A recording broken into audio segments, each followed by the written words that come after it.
Yo, just sitting around, not much going on out here. I said, let me go live. It's been a while. What's up, Fonz? What's up, Jar Jar Binks?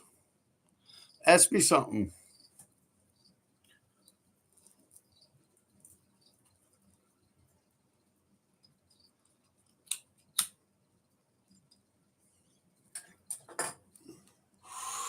Brian K. What's good, ID? Not much. Chilling, man. Can't complain. Vladimir Garcia, what you have for dinner? What did I have for dinner? Leftover Chinese food from yesterday. Michael Rabbit, what's up? Michael Rabbit. That good and Killer Whales, KW. What's up, RD? Tabor, what's going on, man? You should come on one day, man. You got to come on my show, man. Yeah, we could do that. Tabor, D3 TV. Yo, shit, Sammy's over there. What's up, Sam? How's it going?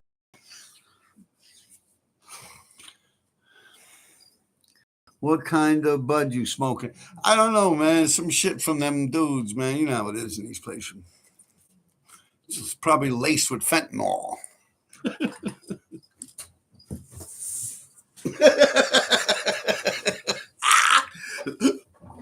Fuck around, right? The boy who cried wolf. What's up, Sam? Ask me something, man. Good getting it in with those maps. A lot of people are responding. Yeah, get at D3, man. He'll give you, you give him 50 maps, and he gives you $100. Samuel Mark Art on Instagram. Get at him, for real. You give him New York City subway maps. You give him 100, no, you give him 50 maps, and he'll give you $100. No question asked. He's on there. Get at him. You could also get to him on here through D3 TV. It's D357. What else we got? But yeah, no, that's real talk right there, man. If you give him 50 maps, he gives you $100. I hope I got the math right, Sam. If I'm wrong, yeah, 50 maps for $100. He just wrote it, and you could get at him on here.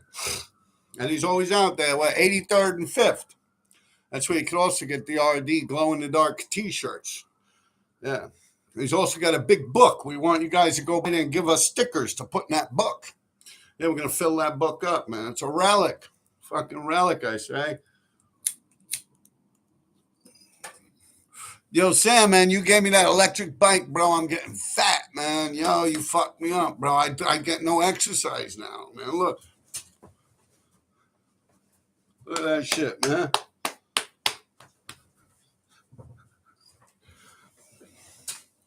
Got no fucking belly, bro. That's your fault, man. You fucked me up. Behold, MR357. What's good, Miguel? CX Rain Infinity. I got some stickers, so go give him the D3. He's got a book. You can sign it and everything. It's a big, thick book. You can buy T-shirts. You got a D3, I Love New York. You got an RD, I Love New York. You got the ones that glow in the dark.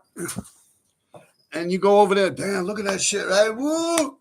Now I'm pushing it out. Now. So I'm doing that on purpose. That's me regular right there. But yeah, I'm getting like a little woman tick going on.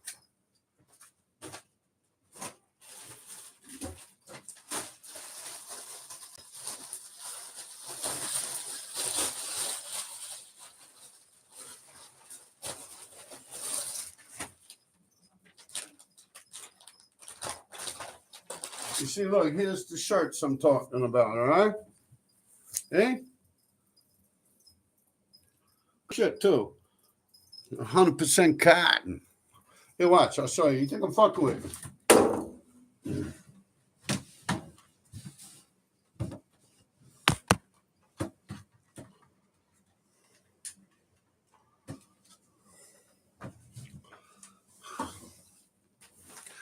All right, guys, you take care of yourselves, all right? Nah, fuck your head out, right? Ooh.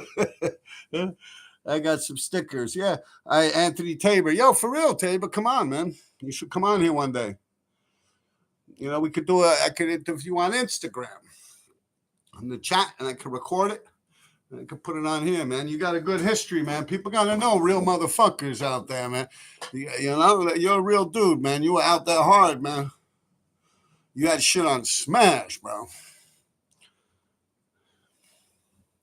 Yo, you're lying, bro. You still have to pedal to use that bike. You don't have any fucking throttle on that shit. Yeah, but I mean, I pedal and then it, come on, dude. Yeah, you fucked me up, man. Why is my belly so big, man? I ain't eating nothing extra, man. No, I'm fucking around. I'm pushing it out. Look, see?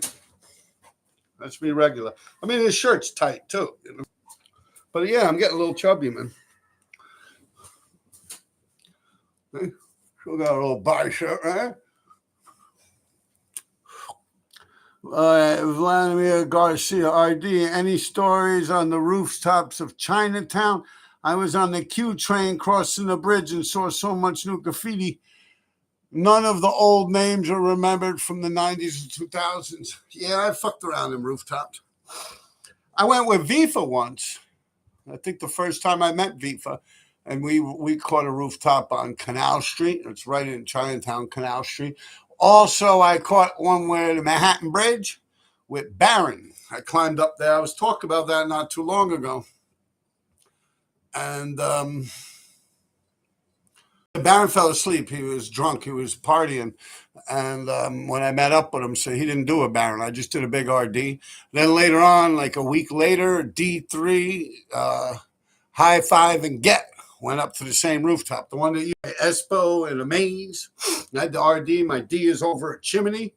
I did that shit with color too. Yeah. The D of my RD was a chimney that came out from the wall like this far. Came out like 4 feet from the wall. I'm standing back. My keen eye, man. I got a keen eye for shit like that. Yeah, but J.A. crossed it out. He ran for a long time before he crossed. I think it ran for about 4 or 5 months. And then he came in from California hanging out and he crossed it out. I appreciate that. Yo, definitely, Tate, man. Whenever, man. I'll message you. I'll give you my number. All right, tell me about the time you were up there with Barron, put the video camera. Yeah, that's the same time I'm talking about, D3S. And we were videoing the cops that were trying to get into the building because somehow they figured it out. I mean, the bridge comes right off. You know what I'm saying?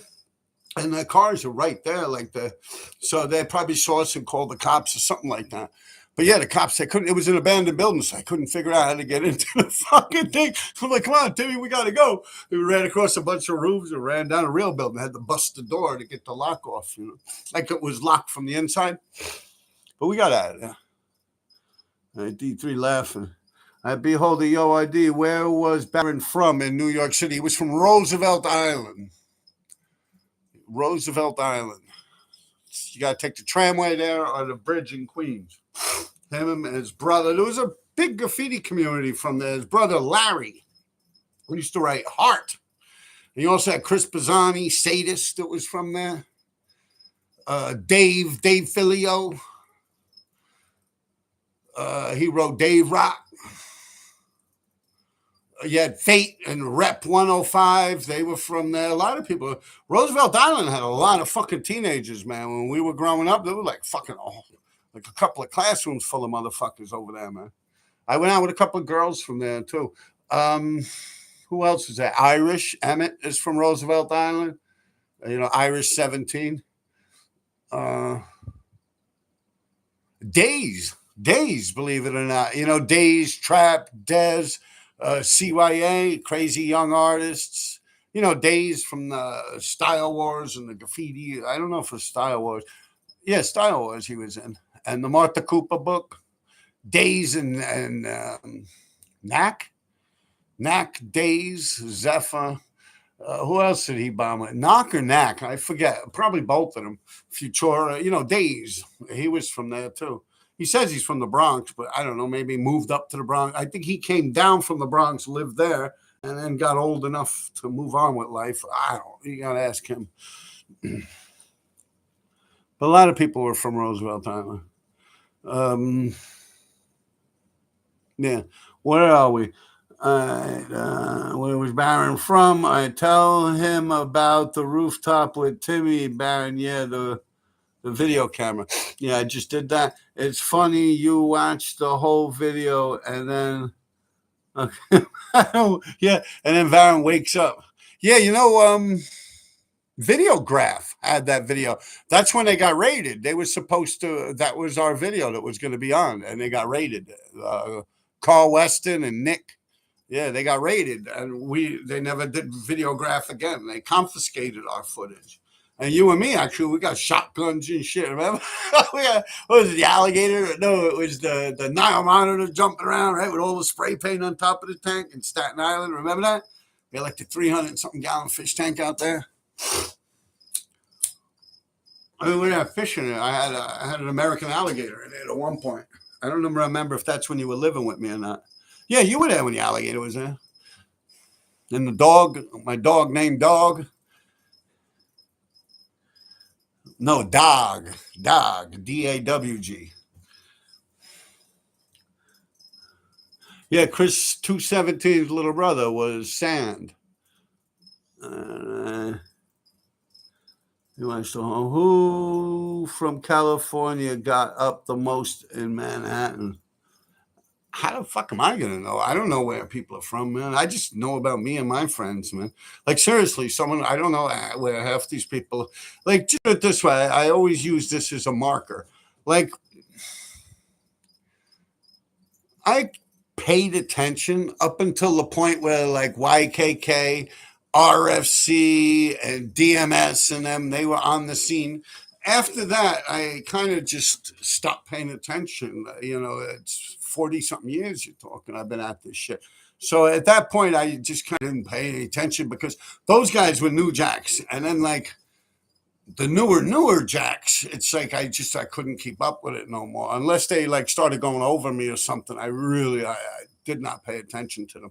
Like I stopped paying attention, like I said, after like RFC, DMS, YKK. Like after that, like in its prime, I was kind of like, yeah, I see those guys up. I see them right in RFC. But after that, like crews themselves kind of just disappeared, no? Like, I don't think the graffiti crews, or if you did, you didn't do nothing enough. You didn't make enough fucking noise for someone like me to hear about it. Because honestly, at that point, I was always under the impression that's like the era that the graffiti crews died because you no longer actually needed it, like backup because everyone's a bunch of pussies. All right, what else do we got? Chris 217, little brother. Yeah, Sam. All right. I forgot I got it mixed up with his brother. His brother was Hart. I thought it was Chris. No, Hart was Larry Sheehan, and Timmy Sheehan was Baron. Yeah. Chris 217 was Sand, brother. AW Acid Writers. Yeah, D3, basically the whole island was projects. Yeah, all them dudes, man. A lot of crazy criminals came off there too, like Dave Filio and shit. He used to hang out with Robert Chambers. He's the one that stabbed that girl in Columbia University. He was running around. It was like on some fucking weird shit. He was dressed like a woman, I heard. Like he climbed in a window with someone. He had a nightgown on or some crazy shit. Stabbed, I believe, raped her. But he's out of prison. He's in Brooklyn somewhere. I ended up ratting on Robert Chambers.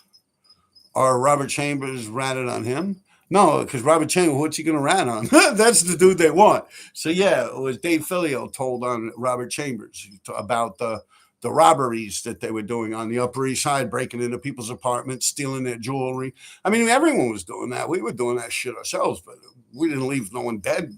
We would break in when no one's home and shit like that,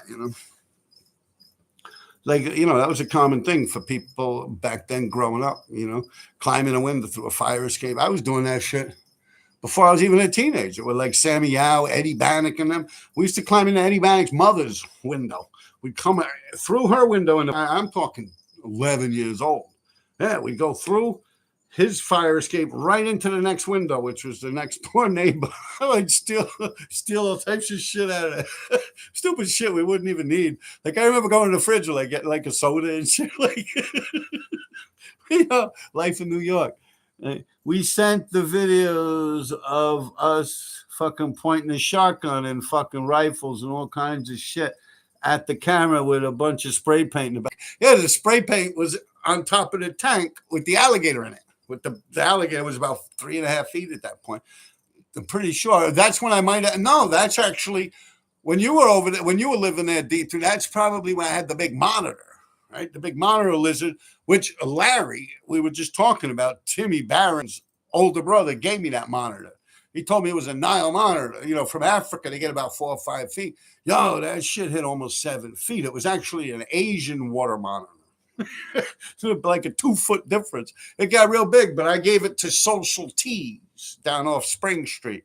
Now, Social Tees, he originally used to confiscate reptiles. Like, say a drug dealer's got a big python or something, a boa constrictor in his apartment, and the cops come and raid the place. They would call him, and he would come and take the snake out and give it a home. And he did that with my alligator. He did that with my yellow anaconda. A couple of animals I had to pass on to him. And the alligator actually went to New Jersey or Pennsylvania. Like, there's some kind of like a place where he's maybe was it Garden State Reptile? No, that's a new guy. But one of those places, like a sanctuary, because you can't kill it. At that point, it was an endangered species. You get in a lot of trouble for having an endangered species. Here we go. Let's see. Byron, if Eddie, we sent the videos. It's a Attic BTM. I think that guy might be from California. That's what D3's. I don't know if that's what he means. But maybe you guys are talking amongst yourselves. Oh, wait. I forgot all about my T-shirt. Hold on. Yeah, so look. You see the T-shirt? All right, now watch. I'm going to make it glow in the dark. This is some magic. Wow. Sham, wow.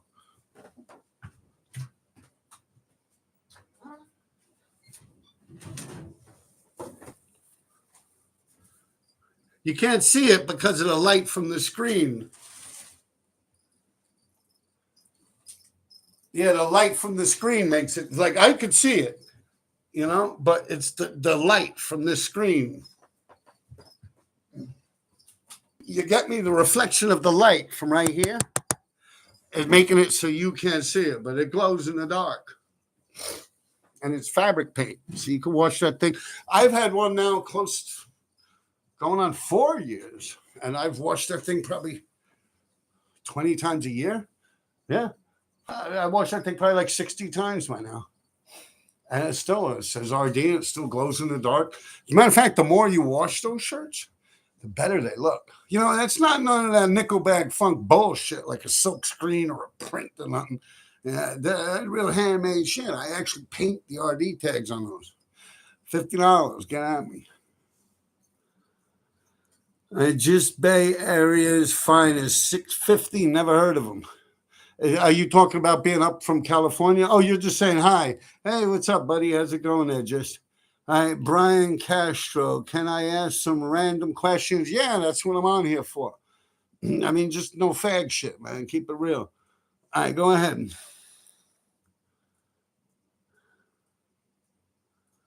All right, Brian Castro. Best D3 story? I don't know, man. We did all types of crazy shit. He's on here too, His D3 TV. Like, he's in the chat. I don't know what would be the best one. I kind of like when we were jumping around on the Carl Schultz Park, the FDR Drive. It's not like there's so many. I'm just picking one off the top of my head, man. I hung out with that dude since I was a little kid, man. Yeah, that was some fun shit. The cops were coming down one tube, and we jump into the next one.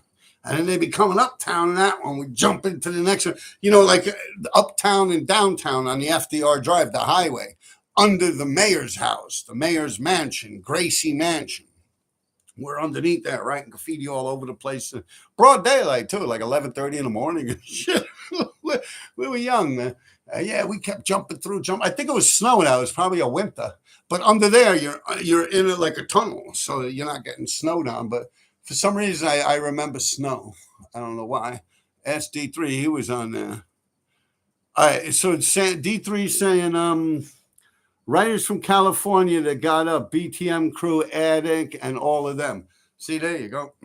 Those guys got up from California. Behold, Trippy, man. And Best D3 story, just did one. Michael Ribic. Attic had a nice run. Was Louis from Cali? He had a nice run, too. I don't know. You have to ask D3 on that. Was Louis from there? No, Louis. He's from St. Louis. See you in St. Louis. Hey, Louis, St. Louis. The Louisville Slugger. All right. Behold, the shirts are dope. You want to buy one? $50, man. Free shipping if you live in America. All right. Hey, man, you put in a lot of work through the years. Had you ever came across that dude Map? No. I've seen him up, yeah, but don't believe I ever met him. If he did, he didn't tell me on Map. All right. What sparked your interest in graffiti?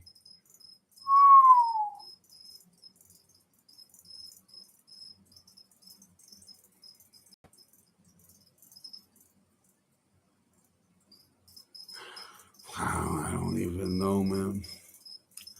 My brother was writing graffiti before me. He was hanging out with Lace. D3, who's in here, Sammy, he was writing graffiti before me. It's just kind of like what the people were doing where I was hanging out with. So I was like, yeah, sure, I'll do it. I actually didn't really enjoy it that much at first. It was kind of like, I don't want to do this shit, you know? Like, as far as it goes to riding on trains, I was kind of scared. Like, I went in the one tunnel with Lace and them, and I was like 12 years old or something. I'm like, fuck, man, just like scribble my name on something. You know, I remember my brother punching me in the chest, like, man up, you know? All right. The shirts are dope. Hey, man, put a lot of work into the year Map. What sparked your interest in graffiti? That's about it. That's all I could really say. And it's funny because I definitely stuck with it more than the average Joe. So it's, yeah, I guess everyone was doing it. Like, I was writing before the movie came out, Star Wars. Like, a lot of people jump into graffiti after watching that movie when it came on Channel 13. But I was already involved in graffiti. Now, I wouldn't say that I was a known name at that point. Like, I was a little kid that was just doing what's known as like mosquito bites, like just catch little tags here and there. I got arrested with D3 actually, riding on a train in the sixes, the cops and shit. But yeah, I was young then too. I was 13. I was already RD at that point, I believe. Like, I'm going to be 57 in a couple months. And you're talking before even a teenager. It's like a whole life. There's really no breaks in between. I was just talking to someone about this. Like, yeah, there's no one out there that did that shit, man. I don't give a fuck what you say. Like, oh, well, J.A. to say. He started, like, at best, 5 years after me. Like, by then, I already had a thing in, and he disappeared for like 10, 20 years. Oh, yeah, but he went to California. He took over California. I talked to people from California. Like, he ain't take shit over out here, man. He ran around, crossed a bunch of people out in parking lots and on some highways. That's about it. You know, so, you know, what it does have is he has a lot of friends that repost his shit and stuff. Sen 4 goes back far, man. Sen 4, he was out there. That's one dude that could literally be like, yo, what about me?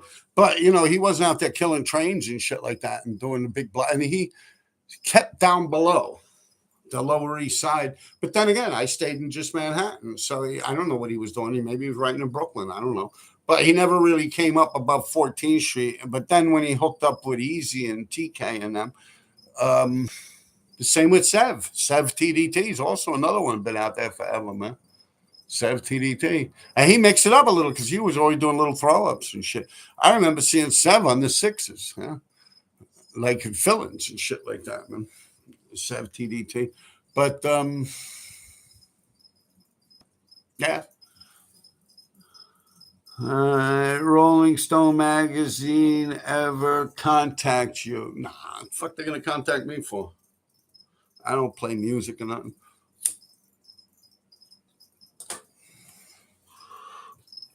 I know JA did a big thing in that or something. I did read that, but I read it many years. Like I read it like 20 years ago. You know, I think I read it online when the computers first became a thing, on like one of those graffiti things they had. It. I don't know, Graph Champ, not Graph Champs. That's out now with SR. No, Tag Mag. One of those things I read about it. Well, yeah, Tag Mag, Trip MLD. What's your thoughts on these Spider-Man graffiti spots being done all over now? I like it. I'll tell you, I have a love hate, like hate towards it. The fact that it's not me. I'm too old for the game at that point, but if I was young enough, I would be out there like that. Um, I was never really afraid of heights until, and I wouldn't even say it's afraid of heights, but maybe the past 10 years ago, me and D3's on here. I'd say so many crazy stories about it with me and him. But yeah, we climbed up some shit. It was like the last of the Third Avenue L in the Bronx. It's the very last pieces of the L, like 180th Street, something like that. No, we were down there 149th off the Grand Concourse, the bridge that goes over. So yeah, like it's the last of that old L that would run there. We were climbing up, and D3 was ahead of me. I went up. I'm like, yo, like I looked down. I was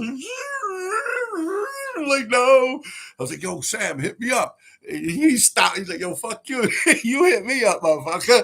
I'm like, yeah, I don't know. We froze up, man. Like when it comes to make that step and reach out, just picture like tracks, like Astoria or wherever the fuck you're from, under the 7 or out in Brooklyn or whatever. 6 is the Bronx, outdoors, elevated platforms and stations. Just picture when you get up, but you got to start to go over to get to the tracks. When you're young, it's just, but when you start getting older, when I narrow it down to being, I could go up a ladder. If it's a ladder that I put up against a wall, I could go all the way up. But you got to realize I was out there climbing around in fucking smokestacks and shit like that. Like I was known for that shit, man. I remember Stan 153 was like, "Yo, Spider-Man," from doing the top of the sanitation department, 73rd off the FDR Drive. Me and Mike 173, and yeah, I climbed up on it like a little fire. Not even a fire escape. Just a wire that goes around for you with a little wire to change the light bulbs. And we were hopping around up on that fucking thing doing big fucking shit. Yeah. But I was never afraid of heights until, this is what my theory is. As you get older, the canal of your ear, it's not as elastic. It loses its elasticity. That's why people, when they get older, they start to have problems hearing. Very similar to the eyesight, but that's a whole different story. So now, as that elasticity gets harder, it doesn't have as much boom, boom like a drum. You got me? The term eardrum? So it doesn't have that bounce like a drum. It's just hard and like just hard, like where there's not much vibration to pick up off it. And that fucks with your equilibrium. And that's why when people get older, they're a little more off step. But I'm not saying I'm older. I mean, we're going back 10 fucking years. I'm coming up with a good excuse here. Listen, hear me out, man. Other than the fact that I was just straight up punk pussy chicken shit, I blame it on my ears and the equilibrium. Yeah, that's what happens. It gets too hard and you lose elasticity, and it's almost like vertigo. You're like, woo, woo. Yeah, man, that's what happened. But I was known to climb around, man. You look all up on that 59th Street bridge. I used to climb under that shit, go all through it. I fell off the fucking thing. I landed on the tennis bubble once. What would be the proper way to take over New York? Where would you start? Nowadays, I don't know. I mean, I would probably just stick to the same way always. All entrances and exits, bridges. You nail that first. I like to get rid of the hard, tricky shit first. The Deuce, 42nd Street, 34th Street, 125th Street, areas like that are busy and known for traffic. You want to get that first. Because if you get that last and you're already kind of burnt from hitting just regular streets, then like they might already be looking for you, and it's more easier of a chance of you getting as your prime location rather than boondock areas. You know what I'm saying? So yeah, knock out the hard targets first, or as best you can, as early on in your run as you can. Yeah.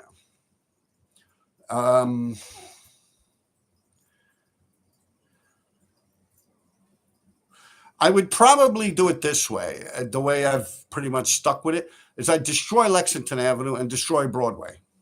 There you go.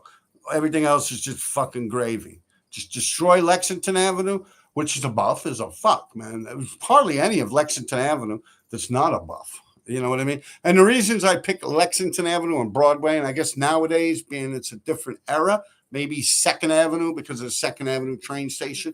And that's exactly the reason I would say that. Lexington Avenue, you have the 4, the 5, and the 6. The 6 runs local, right? 59th Street, 68, 77, 86, 96, 103rd, so on and so forth, all the way up until 125th Street. Manhattan don't exist anymore. Boom. All the way down, the same shit. Brooklyn Bridge, boom, boom, boom, boom, all the way up. Kill Lexington Avenue. Why? Because that's where the trains are. People are going to get off the train, get on the train. They're all going to head to Lexington Avenue. Boom. Same with Broadway. The 1, the 2, right? Not really the 2. The 3.5 or whatever, the 9. I remember at one point, I've been around a long time. I don't even know what runs up there. The 5 runs east until, what is it? It switches over, I think at 125th, and it starts to go kind of west. But yeah, that's what I would do. Scheme on Broadway and scheme on Lexington. And on your spare time, just hit all the side streets, man. I mean, that's if, you want to just chintz around. And it's easy to sit here and act like you got a plan until you're actually out there. I'll tell you, out of the 43 years of me writing graffiti, very seldom, if at all, I've ever stuck to the plan. Like, I'm going to be truthful with you. Like, you start out with one mission in mind, and then all of a sudden there's some guy smoking a cigarette there, so you can't do that spot. So then you wander off track, or otherwise some lady walking a dog, so you got to get off and go down, and you start writing that way, and blah, blah, blah. Like, so it's good to have an idea of what you're thinking about. I would rather go, but I mean, you're just talking at random here. How would you do it? And that's it right there. And what we're talking about, Manhattan or New York City, right? I don't know how you worded it, because then there would be other ways for other boroughs. But yeah, I guess you stick with the same thing, man. Other boroughs just stick near the subways. That's where everyone's coming off, coming on, and highways. Stick with the highways and the subway lines. Also, do you have any stories about Scheme? No, I have no stories about Scheme. What writers, then fill-ins, then move into the rooftops, then move into the pieces, get subways free. Nah, you're full of shit there, Camara. I'm fucking with you. You start with the tags, then fill-ins, then move into the rooftops, then move into the pieces, get subways. Yeah, but you know what? The whole thing is pieces. Like nowadays, I'm actually starting to see people that are doing pieces that are appearing to be in illegal locations. So, but before like the pandemic, I actually stayed away from pieces because of the fact that you see a piece, you automatically just think someone did it legally. So, like even now, like I don't like that. Like I kind of didn't like that with Wayne and Cash and them when they run around doing all those legal trucks, because I'm out there doing trucks illegally. So it's like, and I'm doing the whole sides like nice tight blockbusters and shit. So it kind of like mine just moves along with theirs, and it's not, it kind of like waters it down. So when you do pieces, it becomes questionable, if it's really outlaw shit or not, So I don't know. When I think of graffiti, I don't even really think of pieces, to be truthful with you. Like nowadays, as far as it goes with bombing. But I mean, I've been doing a whole piece book. I've talked about it on my on here on Instagram. I post pictures of new pictures I do, and almost every day I'm doing a new page in a piece book with wild pieces of characters and shit like that. I did Hulk Hogan the other day, Heckle and Jekyll, shit like that. Death's Head. I did a cool Death's Head. To take over, you have to do all areas. So you're talking about all 5 boroughs. Yeah, are we talking about like what it means to be all city? Because I get a lot of blowback from that. Like I technically never claimed to go all city, but sitting back and hearing now your guys' terms of all city, I'm like, no, because then that would make like anyone all city. Like at one point, I lived in I was living out in Staten Island. From Staten Island, I moved to the Bronx after Jamaica, and it's like in the course of like 2 or 3 years, I lived in almost every fucking borough. I was even living with a stripper out in fucking Brooklyn there. So it's like I wrote in every borough at that point in my life, but that doesn't make shit. That's like you get me. Like where does it cut off? Like you can't do that. No, you to be all city king. Like let's lay it on the fucking line. You literally have to be up more than your average person that's their neighborhood.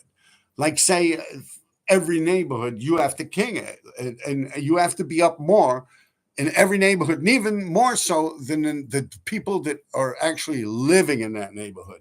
You have to be the king of every single neighborhood in every borough of Manhattan to get that fucking title. That's the bottom line. That's to be an all city king. That's the word. Like you can't have 100 fucking kings of all city kings in New York. You can't have it. It doesn't exist. You know, it's like that fucking term. It just gets like I said. You know, like in 1 year, if that's the case, like I've been all city king for 50 fucking years or something. Like no, that's crazy. Like I said, I would date girl like everyone does that. Like D3 right now, that'd be him all city. You know, like he'll have tags in the Bronx. He'll have tags out in Brooklyn. He'll have tags in Queens, Manhattan, tags in Staten Island. Like I literally lived in Staten Island after coming down from the Bronx. And it's like I had the Bronx pretty much all smashed up pretty fucking good. I had big felons and shit like that. I did good in the Bronx. And I'm not even a guy. And then I went out to Staten Island. I was tearing that shit up. The footage that D3 was just talking. I was out in Staten Island. I had my alligator and shit like that. My mother was living in Manhattan, and I had Manhattan on Smash. I was running around with just DWC at that point. Queens. That's when I was running with Squay, doing the big, huge fucking things. The fucking things are 2 stories tall with city blocks. So that's all city, but I don't consider that way. Yeah, to like be the all city king. You might have went all city. I could do that in one night if that's what you're talking about. Just all I gotta do is take the fucking train. First, do a tag on 59th Street. Get on the subway. Go up to 138th Street, be in the Bronx. Go upstairs, catch a tag, get back on the subway, go out to the 59th Street again, take the N or the R, get on it, go to Queens, catch a tag there in Queensboro Plaza, get back on the train, go down to Brooklyn and catch a tag there, and then take the Staten Island ferry across, buy a fucking donut from Dunkin' Donuts, catch a fucking tag, get back on the ferry, boom, you're all city. Huh? Come on, man, y'all full of shit. All right, where we are. If you were painting nowadays during your prime, would you do the repelling graph? Yeah, we just went through that whole thing. I'm just a suburban guy from California, and you literally taught me so much about graph tonight. Thank you, brother. You're welcome, Brian Castro. Reek Soar, legend. Thank you. R. Murray. Repellent sucks. Vertical letters have no funk or flow. I don't know. I like it. I do. All right, Rexor, RD, and D3, big uptown east side big demons, all city crew. Right. What's up? Time's up. 910. Do you write any graffiti while living in Jamaica? Yes, I did. D3, when we were down there, he wrote some graffiti with me. Joey TDS came down and actually brought a couple of cans with them, and I wrote graffiti. And I myself actually was living down there. I had nothing better to do, and I was doing MX3. It was a soccer stadium that all the reggae concerts were played at. I painted the whole station place, probably still to this day. Cuba ran that, Miss Pringle. I used to live in there, MX3. That's where I was living when I was living down in Jamaica, the West Indies. I was living in a soccer stadium. Not in like sitting in the middle of the fucking grass, and I had like a little room that was up high, and I had a little balcony and shit like that. And yeah, I painted that whole stadium, and I used house paint and stuff like that. Caught a bunch of tags. Rick's Cafe along that area, the Grill, Westmoreland, Little London, those areas. But it was just beautiful out there. Like I didn't want to fuck nothing up. So what I was doing is like renting out little shanty houses and a couple of trucks and shit like that, you know. But it's just what are you gonna do? Ruin like a beautiful scenery of like a waterfall and shit. But I remember with D3, yeah, we ran up to a truck that was actually going. That was truck full of sugar cane. I ran up to the back of it, jogging alongside it. As I'm writing the tags on it and shit. The truck kept going. And people down there don't even know what graffiti is. So. And it didn't mean nothing. I was just having a good time. All right, Brian Castro, one more. What's the craziest name you've seen? Do you mean the craziest tag? Like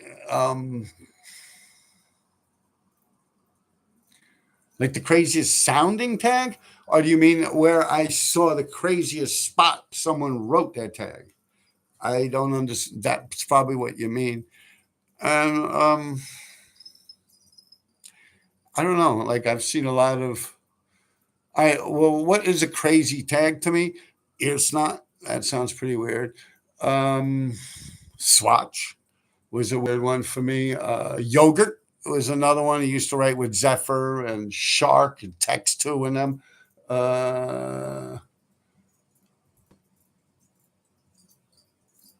Who's these guys from Lower East Side? Barnes, and the other one wrote Noble. Um,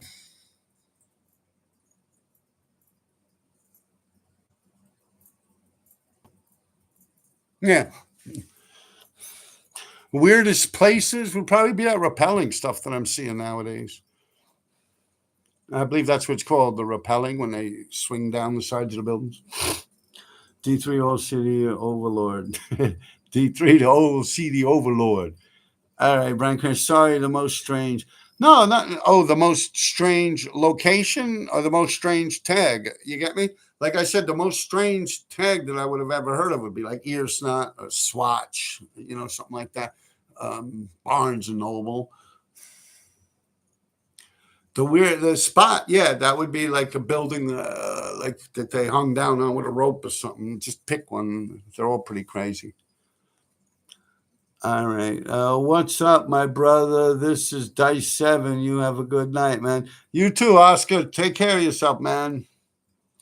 All right, D3, Old City Master. Merlin Ballard. Did you hit the yard in Jamaica? If so, any stories about it? Do you mean a subway yard in Jamaica, Queens, or do you mean like a yardy yard in Jamaica? Because we were just talking about Jamaica here, so I don't know. Linden Boulevard area. I don't know. Nash OA brought me to a couple of crazy places out there. I really don't remember them all. I don't remember anything actually outdoors. I do remember once when I was married in the 90s, I was running along the highway my wife, and there's a fence there, and there's like a building, and then there's and you actually go in there. I was like starting to get paint together and everything, but I never actually went in. He had windows on the two neck face. Yeah, that's a weird tag, right? Neck face. All right, we have windows on the two line. Anthony Tabor, yeah. Who had it? Tabor, who had them on the window on the two line? Age Yeah, but that's a crew, right? AIDS. I'm bad with the New Jacks, man. Like I said, my mind, I stopped following it really, honestly. Like when, like I said, RFC came out, YKK and DMS. Like at that point, I saw the shift in the graffiti culture, as you guys put it. To us, it wasn't culture. We were just running around having fun, you know? But yeah, that's when I saw that things were changing, you know? And here we are today. Like I said, I really don't even think that graffiti crews are a thing anymore. Like since that era, you know, when you would like you go down to 8th Street, man, or on the west side over there, and then McDonald's and shit. Yeah, them RFC dudes, man, they'll fuck you up, man. And you know, it was like gang culture, like mentality. I don't know if like that's like street kids that wrote graffiti. You know what I'm saying? It's not like a bunch of like, yeah, it's not like I don't know, someone like SP or like Pure TFP. You know, like these guys, they sit at home, they smoke weed, they listen to music, and they draw outlines, and they go to school, and they come home, and they get their paint together, and they go and they write graffiti, and that's it. You know what I'm saying? Like they weren't out there balls out, rubbing and stealing and fucking shit up. So you have a lot of different types of graffiti writers that are out there. You know. And like RFC was definitely out there fucking shit up. They were cutting people up with razors, all types of shit. YKK was in the mix, but they weren't as large. They really weren't getting that type of a vibe either, but they were more writing wise, more style of writing. DMS, of course, with the punk rock scene and all the hardcore music and shit like that. And you had MQ jumping around and Trake and them. So, yeah, those are interesting times. I believe that after that, who do you have? Who was out there making noise? Seriously. Like, if you want to talk about crews that existed after that, where's like the proof? Like, what are we going to talk about? Like, what were they doing? You know, I'm talking about like before cameras were on every corner and shit. Like, honestly, it's like,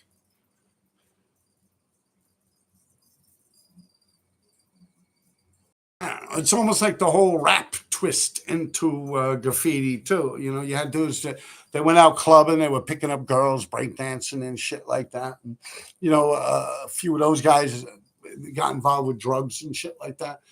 And they made a name for themselves in the drug game. Uh, but just straight up robbing and stealing and just doing you. So to say, yeah, the graffiti thing, it's like crews, it don't exist. Like maybe the culture might be stronger. I keep using this word culture. I don't know. You fucking guys put this shit in my head, man. This culture, it's the culture. But maybe like a bunch of like homeless junkies in San Francisco or something like that. Like they might stay together as a crew to help survive in the homeless situation they're in, like a tent or something like that. But as far as it goes, we're here. Everyone now is too me. It's all about me. Fuck you. Yeah, you know, so it's a different world. Back then, it's like your friends were your everything, and you depended on them, you relied on them, and they relied on you and depended on you. And that's why, you know, still to this day, like I don't do nothing wrong. What do I do? The only thing I do is I steal toilet paper. I won't buy toilet paper. So I'll go into a restaurant and ask if I could use the bathroom. I'll steal a roll of toilet paper. And of course, graffiti, you know, not at a heavy level, but, you know, if no one's looking, I'll catch a tag. Other than that, I don't do shit wrong, but I still won't tell on anyone. You know, like I still, it's not even like rules. It's like just like my mom would beat me up if I told on my brother when I was little. Like, and that's just an Irish woman. You know what I'm saying? Like, it's beat into me. You know, so that don't exist nowadays. Like you guys have been, well, not you guys per se on here, but it's like, yeah, the first thing, everyone acts so tough. And then the first fucking thing they try to do is get me in trouble with the law. It's like the craziest fucking thing ever. And it's like, once I see that, it's like, you already lost all respect for me, whether they lock me up or not. You know, I'm still looking at you like you're a piece of shit. Like you're not real in the game. And whether that matters to you or not, is one thing, but to me it was everything, and it still to this day holds a very important position in my life. Like that. It's just, and even at work, like if someone fucks up, I don't know, I'm sorry, I wasn't paying attention. Like that's just me.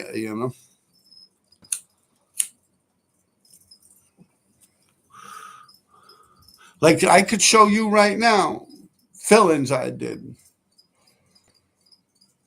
Already got a bunch of little tags in them and shit. Like people that don't, like, and it's like, oh, now if I do a big fucking tag, like, oh, why you went over me?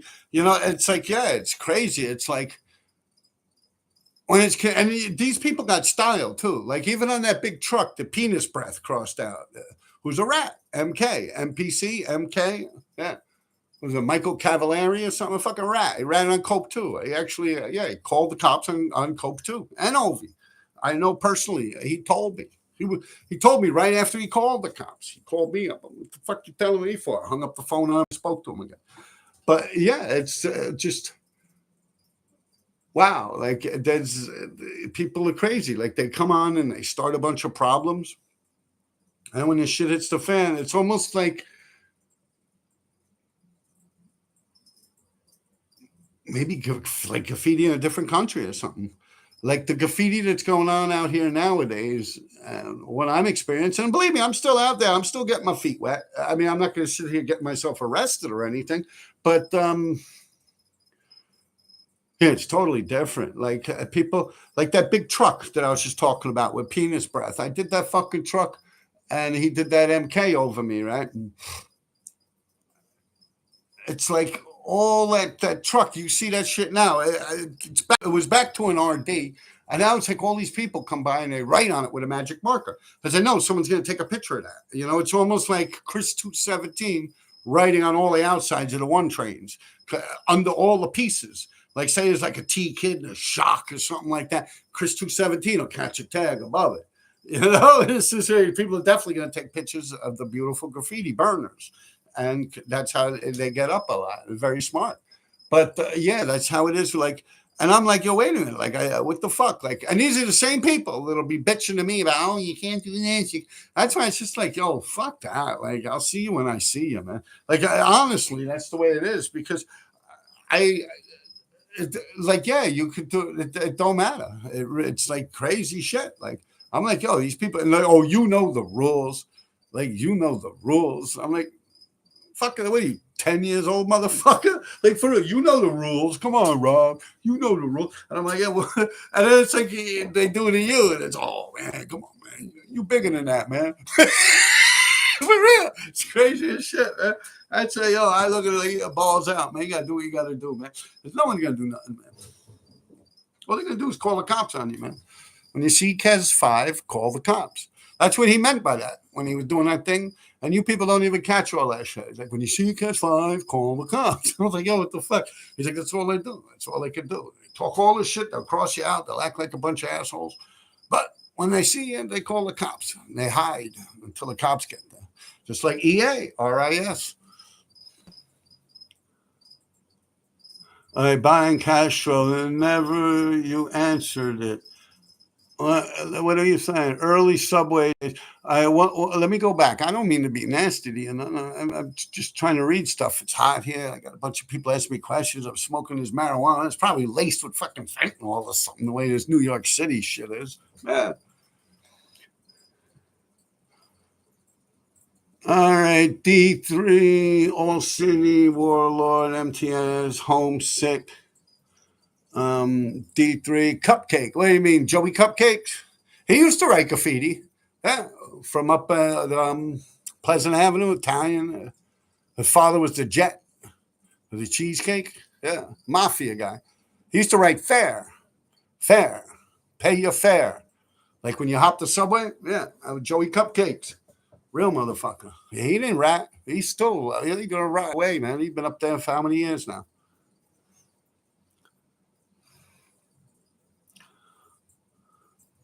Alcatraz. Yeah, that's a cool tag. But you mean what Trump wants to reopen it? I think he's fucking with everyone.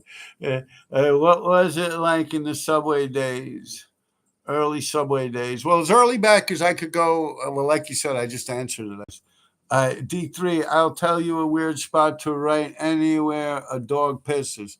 There you go, like a fire hydrant. D3's fucking with me. And Brian Castro, never mind. Laif Kennedy, I was going to ask how to get rich, but hot tip on let's get real. Is New York haunted? Yeah, I don't know, man. I read all that shit. It's too late for that, man. You never shouted me out. Court one. Court one. Shout out. My man, Cap lives around the corner from me in the Bronx. That's cool, yeah. D3, there's a story for you. Ever since I've known RD, he never ever wants to have. I seen him buy toilet paper. And he lived with me. He actually lived with me on and off for a couple of years here and there, man. A Puente. New York City is haunted by dad knew a cop who patrol. Yeah, I don't do that, man. I laugh my. I learned never to buy toilet paper ever again from an article about you in a magazine. I think you were wearing a suit in the photos. Yeah, that was Valiant. Yeah, I know what you're talking about. It was like a fashion art magazine. I'm in front of the Wall Street Stock Exchange. There's an RD on the fire hydrant. Yeah, I got a Brooks Brothers suit on, glasses. Variant, right? Valiant. I can't believe I don't remember the name of that magazine, man. But it was a whole big story, man. It was huge. It was like 4 or 5 pages in that magazine. What the fuck was the name of that? Huh? Oh man. No magazine. Yeah, baby and Moody. Those guys were involved with that. Those are the only guys I really remember. Moody Moods. Does the M with the tongue. What's your favorite tip, fat cap or NY thin? I don't know. I like those orange things, man.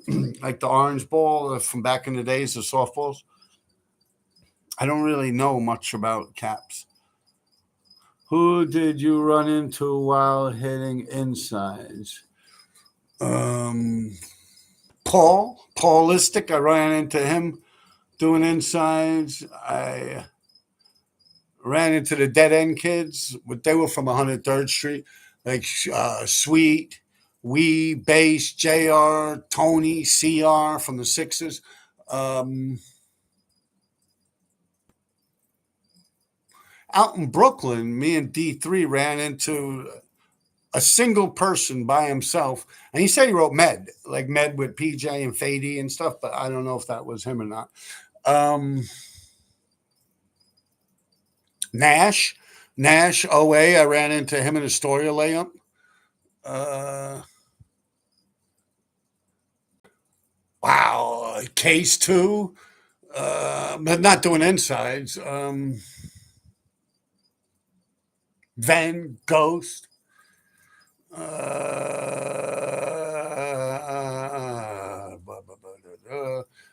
AI, all those Kings Highway boys, KSW or something. I bumped into a whole mess of them once. It was me and a Ripe, and I forget. I think we're out in Brighton Beach or something doing fill-ins, and we bumped into a bunch of those dudes, AI and uh, Cost KRT. Um,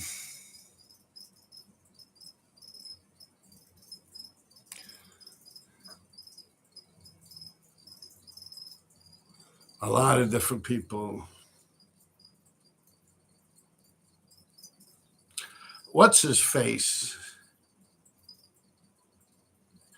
I can't remember what he wrote, but on the Sixes, he would leave in, I was going in, and then all of a sudden the cops were. I mean, I got away, but I know he ratted on me, man. Man. He wasn't one of them TAT guys, but he was down with them, man. Fuck. Blend. I think it was Blend. No, not Blend.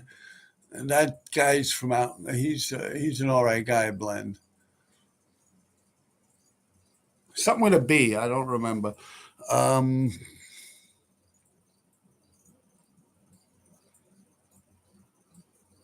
Lace. Lace. Like he acts like he's homesick. So to go writing, and I go writing, and I bump into him writing.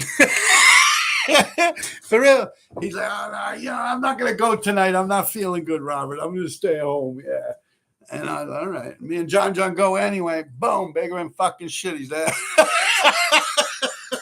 hanging out with my enemies, man. Yeah. Um, That's Lace I'm talking about.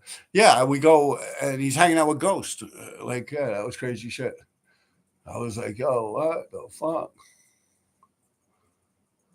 Like he acted like he was sick. Like me and John went by, we would go by. Like right after the honeymooners ended on channel 11, pics. Right after that shit ended, I'd grab my shit and start heading over to Andrew's house. Because I lived on that point in his life, he lived on 72nd. And John lived on 78th. So we all go to Andrew's house.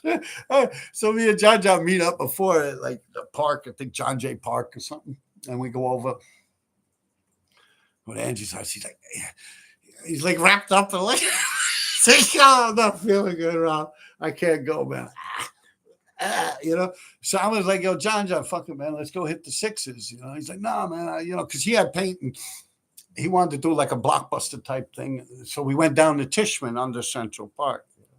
When we go there, we were fucking around for a little while. It was in the summertime, we were swimming in the pool and shit. So it's like, yo, fuck it, let's just go right over here. Because the entrance to that place was like 63rd Street and like 2nd Avenue. You could get in. You can even get in off the FDR Drive. We had the key for the hatch. It looks like a big fucking tire iron. And we could go into 5th Avenue and climb through the grate. Up there, where right behind the little horse track, where they had the pony track, right behind that, it was a grate. You could lift out. It's welded shut now. And we go in there. Normally we just go right to 5th Ave. So me and John finally say, okay, let's go. We go in there. Well, yo, I smell spray paint. Yo, someone's here. Yeah, we're gonna lay all of that. Boom, we're gonna rob their ass. First thing that pops into my mind, we're gonna rob them. Yo, come on. And we actually had little rooms with shit hidden in it. It's a couple of blocks from my house. It's a brand new tunnel. They weren't even running trains through that place at that point. No one even knew about it until we brought that shit to the light. Yeah. And Sash, Gary Sash is the one. God rest his soul, but he ran around and told the fucking world, man. That was like our own little, and I don't give a fuck if other people write on the trains, but they were writing on the walls of the place that just made. You know what I'm saying? It's part of the 2nd Avenue tunnel, actually, at one point. And it's like they wrote all over the fucking place, and that's how you burn it. And you got to realize, like, people from this neighborhood, including myself, were actually robbing the place, like stealing power tools and shit from there and selling it and making money to eat and get high and shit, So yeah, they fucked it up, man. Gary Sash, I God rest his soul, man. But what are we talking about? Yeah, so I go down there with John, but you smell paint. We come up on the side, we're looking. Still, we don't know. We come creeping up. I'm bigger and shit. I hear Andrew's voice. Lace is Andrew. He's like, hey, there's something. And I'm like, yo, imagine if I walked up and they were talking shit about me. They were like, yo, fuck that dude. Yo, RD, man, that dude's a fucking punk, man. Yo, fuck. No, but for real, like, I was like, yo, that's Andrew, man. He's like, no, it can't be. No, John was like, yo, that's Andrew, man. I was like, no, it can't be. The dude's got like 103 fever. He's ready to go to the hospital,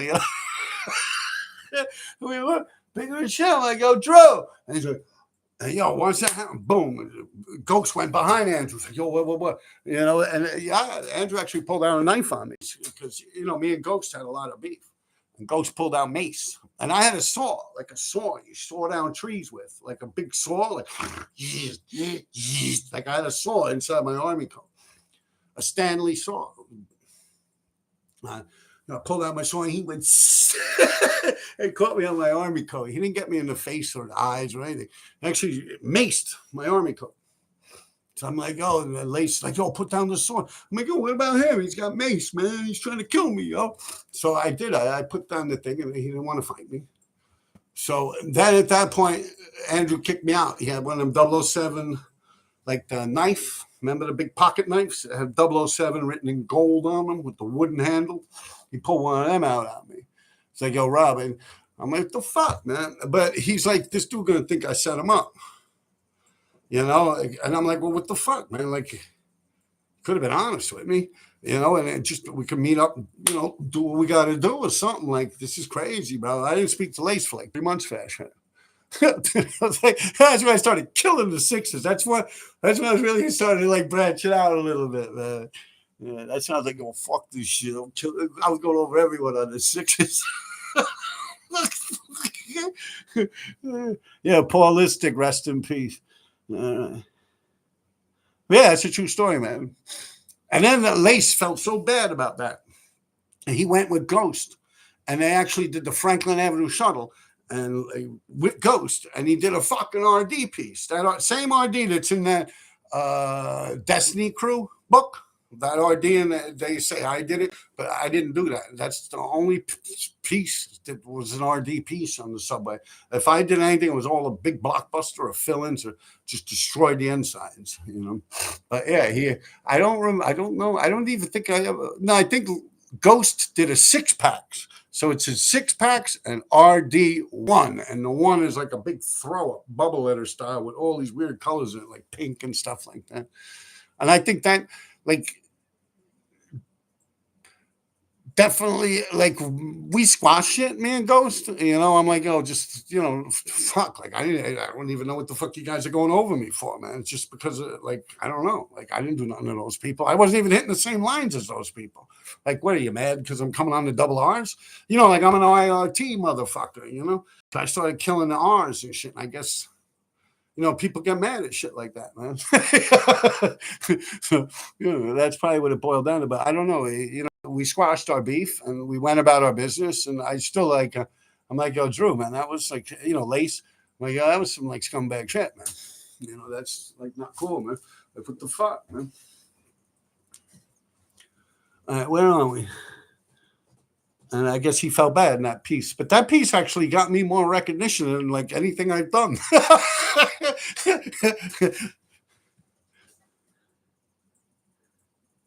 Yeah, who did we run into down there in Tishman? I try to mention everyone. You probably ran. I think you were down there when they were doing that shit, right? With with John the Easter whole car, when like TK and them went down there.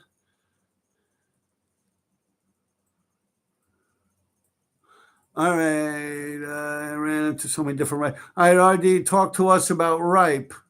That guy had a great fucking throwy. Yeah, man. I teamed up with him for about 2 years. 2 years. He was like my bombing partner for like a year and a half, 2 years straight. Him, and then it started getting like a little bit big. Like it was me and him at first, and then Nash, Nash OA, because I met him in Astoria, but he was also already cool with Ripe. And I don't know, one of these lives is someone's like, yo, he's going to beat him up or something. I'm like, no, they're like best of friends, man. You know, I talked to Ripe not too long ago. I could call Ripe up right now if it wasn't so late.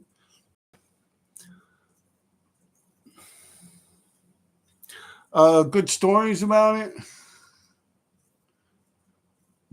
I don't know. We hit a lot of shit, me and Ripe. He was there when we were fucking around with PMR and them on the highway. We all started hopping off the walls. Hit Grant with him a lot. We used to go to Grant like every Sunday morning for like 5 months straight, 6 months straight. It would be me. It would be this is the lineup. You would have RD, Sayer, Smalls, Ripe, Nash, OA.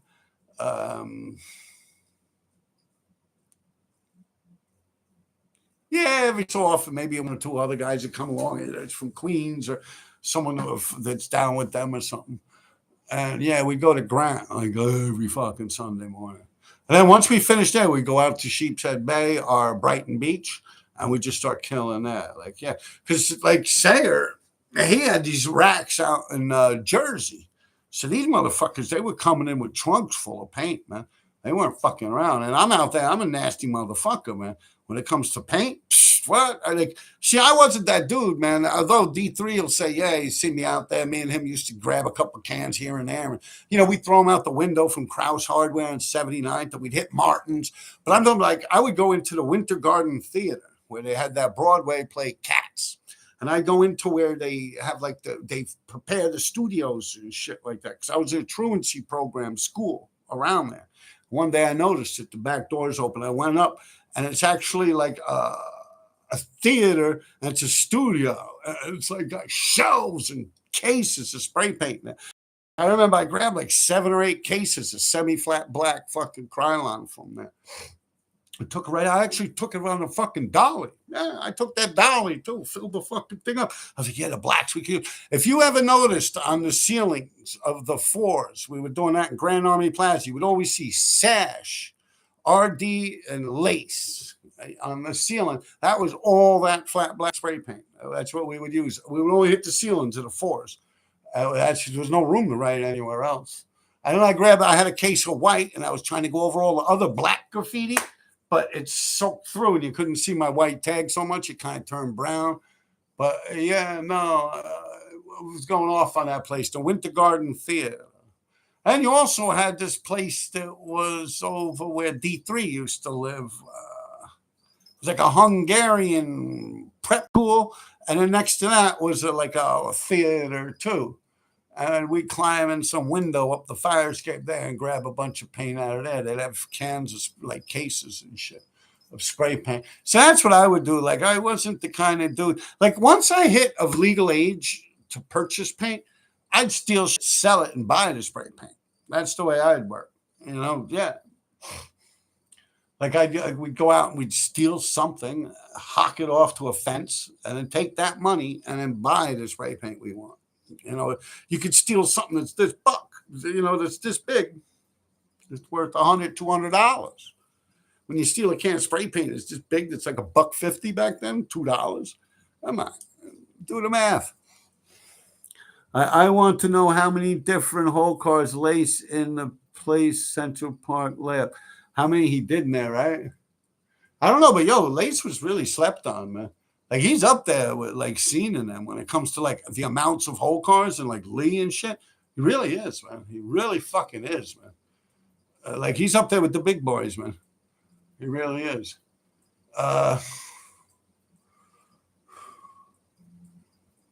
He told me that once. And he told me how many. I've done 10. I'm not even known for that shit. I myself, throughout my years, have done 10 whole cars from end to end, 10 of them. And Andrew's had to do about 5 times more than that. Like, he's probably done about 50. Definitely over 40. I did 10.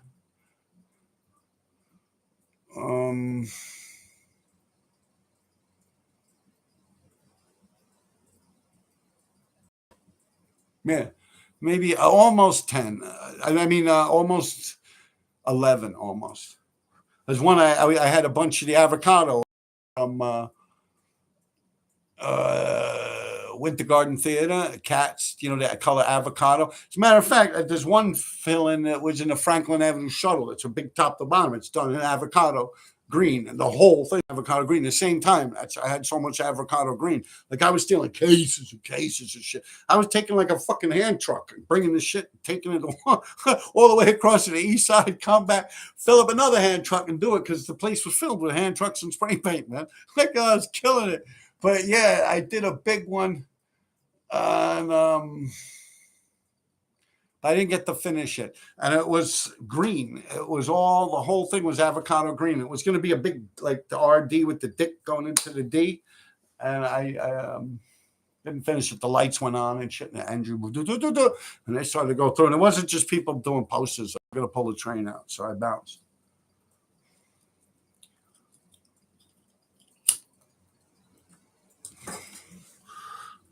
Don't count. D3 is up crazy near the Triborough Bridge. Yeah, probably. Yeah, D3's up all over the place, man. He was writing before me. A question for RD. Have you ever had any paranoia? Come on with this shit with ghosts and stuff, man. This ain't that page, man. Even gents and I eat to zest some old knot is there. What's up, Matt? Matt K-Bash, he another one, man. We go back, man. Hello. Yeah. Matt K-Bash. Evening, gents. NIE to zest some old Naez. You lost me, Matt. What's up, man? Yeah, we used to have fun in the meadow, right? Matt. Yeah, I remember Matt. Can you believe I still smoke weed, bro? What about you, Matt? You still smoking little trees, huh? I haven't seen you in a long time. I saw pictures here, yeah, like on a BMW, right? A motorcycle.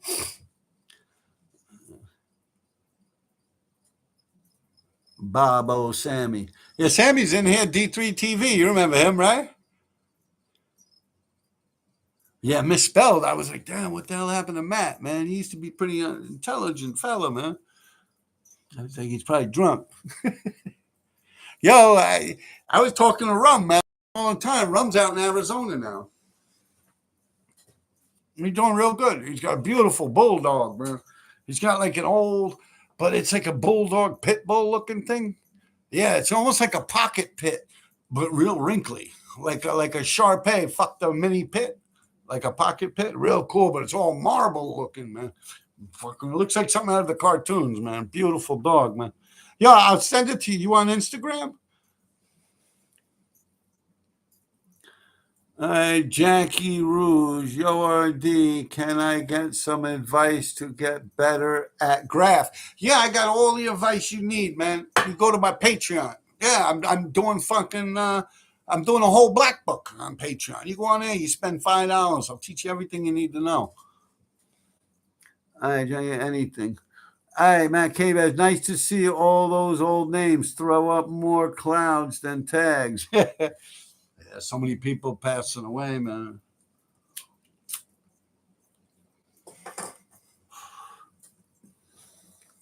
Who else has whole car numbers? Who else did a lot of whole cars? Like, did I know of? You see, I'm not talking about things I saw in magazines or heard about, but things I've actually saw pull up in front of me. Um, he was doing a lot because me and him were going over each other. So I read probably more of his whole cars than anyone else's whole cars. Ven was doing a lot. Saint had some whole cars. TMR, he had a lot. But you know what's really going off that I give that to Show and Dome and DC3 and them guys, man. Yeah, they were doing them. And they were taking their time and they were doing them shits on the fives, man. And that's tricky. You know, that's like espionage, some shit they were hopping in. And that was tricky. Like they were doing these big fixes and shit and football players. And they were doing some nice shit.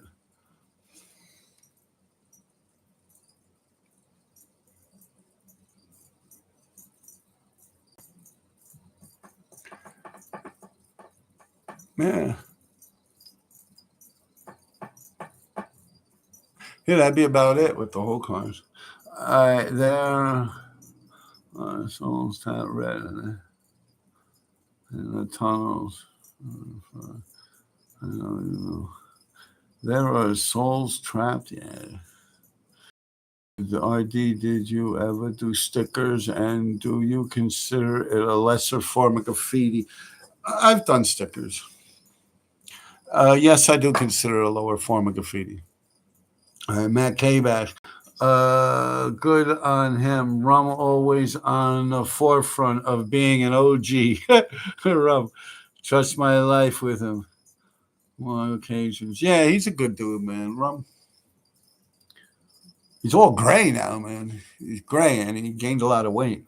But you remember how like Rum was real hairy? Like even like when we were like kids, he was already had hair like a grown man, like a beard and shit, his chest and shit. So yeah, well that shit's gray now, man. But he's got a full head of hair, man. His father passed away about a year or two ago.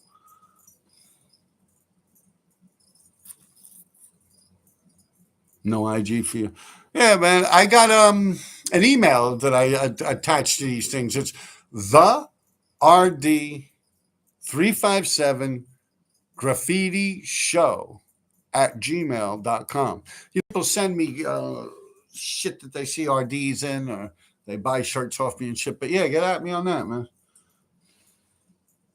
The rd357 graffiti show at gmail.com. Anthony Tabor, Kaz had a lot of whole cars. Yeah, Kaz, but that's a little bit earlier, like with like RTW and them. They were going off, right? That's the Kaz you're talking about? Yeah. Because, yeah, I remember even Bo and Rich, like they would do a lot of whole cars too down under City Hall. But that's like, I thought they were talking about doing like my actual like run of it. But yeah, that's like before my time and when I was like a toy. Yeah. Like I wasn't a known writer at that point when they were like 83 and shit like that. Yeah. Nah, a lot of people doing it, you know. But yeah, Kaz, that's true. He did a lot. Comet Blade. I, Comet Blade had a lot. I've seen with my own two eyes. Um, I a lot of scene stuff too. Like I rode on all those trains, and I was pretty active at that point. Like when I was killing the sixes, he was writing with Zoom, you know. And then later on, like 3C came in, like 3CEE and Craft and stuff like that. But yeah, I was there for most of that shit. But all the scene duster stuff that was before, like you know, when I was young and like just starting out. But I remember it. I remember all of the mad scenes. I remember blockbusters under the windows and top to bottom, whole cars. I remember when Hickey and Ski was running. Like we'd actually get in it to go uptown buy weed and shit, or to go to school and stuff.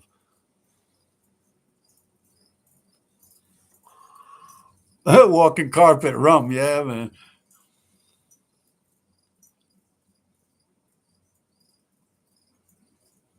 Yeah, his dad was a cool dude, man. My son, like straight on up until the dude's dead, like my son would go actually hang out with his pops and shit, like play chess and stuff like that. Yeah, yeah. No, it was very like he used to build bridges back in Iran, right? Like he was Armenian, right? Assyrian, yeah, Syrian, but living in Iran. But yeah, and his father was like an architect building bridges and shit, man. He was a cool dude, man. Real cool dude.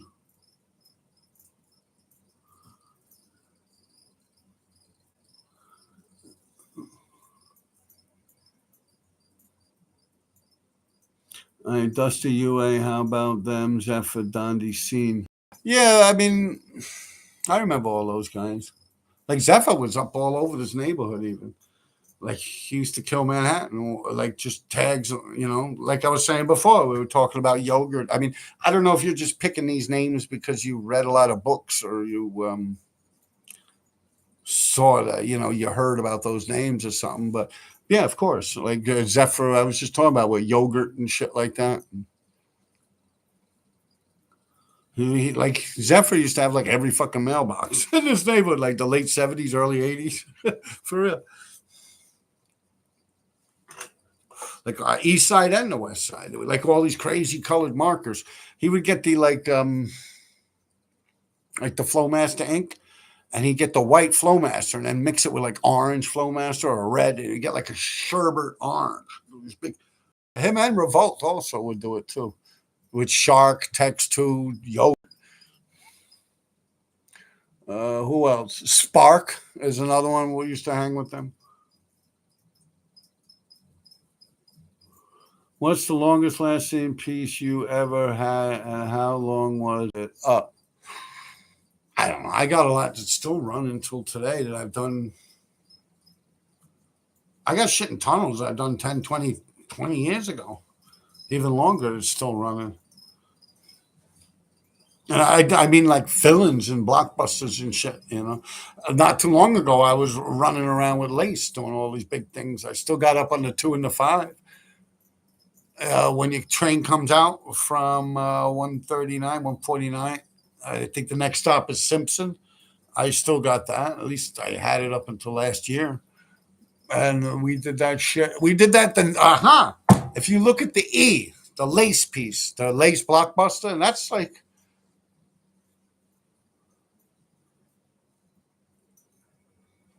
maybe half a block long, a quarter of a block long. That's big, man. It's a huge RD and a huge lace right on the tracks of the 2 and the 5.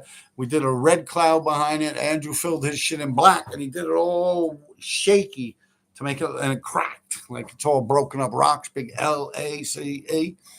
And I did an RD with true blue outline, filled it in with silver, and I had a couple of cans of that green that I was writing on the fire hydrants with. So I just took that up and threw that around the background of it. And we did that the week that movie came out, The Expendables. And that shit's still running up there. The very first movie, Expendables, that came out, the first one that came out, not the third one, a 12th one, a 100th one. The very first time that movie came out, The Expendables. Lace is like, yo, we're the Expendables. So he wrote Expendables. Yeah, I'm dead serious. Saw that shit. Well, I saw it separately than him. I didn't see it with him. And yeah, when that movie came out, it was like in the theaters for about a week, maybe 2 weeks or whatever. It was in the theaters. That's when we did that, because in the E, he wrote The Expendables. So I don't know what year that is, but that's just still there till today. All of our tunnel blockbusters are still there. There's one that's not there, and that's the one between Canal and Spring Street, because it was zinc that was separating a track that they were doing work on, and it ran for about 4 or 5 years, and then it's gone. Like they just took out all the zinc. They just removed the zinc, and they just left it beams. So they actually took down the wall. Other than that, they're all still there. Every single one of them. Some of them things go back as far as 2000, even before that, like 1999, like when I was jumping around with Skay and shit like that. I was doing big blockbusters and fill-ins and tunnels and shit. Like since the 90s, and some of it's still there. I mean, hell, you hop over that wall on 62nd Street to go into Tishman, you'll see RD things in there, bubble letters and shit like that. From 82, 83. Yeah, 83 is when I became RD. So since like 83, it's still there. I mean, it's probably badly weathered, but no one buffed it. But then again, no one can ever see that, you know. Shit in the tracks, people see it all the time.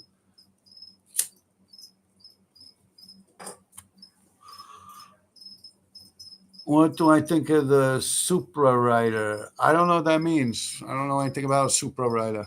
Let me go see what other comments we got. Tabor, I was going to Manhattan Tech on 96th Street, 82 with Joey Coast, Maine one. Yeah. Wow. Yeah, poor Joey passed away, right? And Coast, Anthony. I met him through Joey. I don't remember what year. Delta, I was in school with. Sharp, and Wagner. I was in Wagner, PS 167 junior high school. But when it came to high school, I was actually South Bronx High School. I was in TAF for one day. I was in juvenile, like I got in trouble. I got locked up. I 54 from the Bronx dudes were like superheroes to me. Band 2, G-Man, BS 119, Mitch, Cope, Unique Era. Yeah, man, definitely. Yeah, G-Man. I remember that shit with the G with the heart under it. Yeah, he was good shit. BS 119. You know, I actually then they had Greg, right? BS 119 and Greg with the $G. Yeah, BS 119. I remember that. They actually have tags in Grand Central Station in the Metro North tracks where we used to go and hang out. They were at BS 119 with Greg. Mitch 77, Yankee Stadium, that spot out on the bulletin board. And Cope, yeah, you know, Cope. Band 2 also with the deli pieces, the deli top to bottom, nice. That might have been a whole car right there, but yeah. Well, you know, we're just talking about whole cars. I remember that deli with the rounded letters. Yeah, I remember a few delis that he did that were pretty big. They were all, like top to bottom whole cars.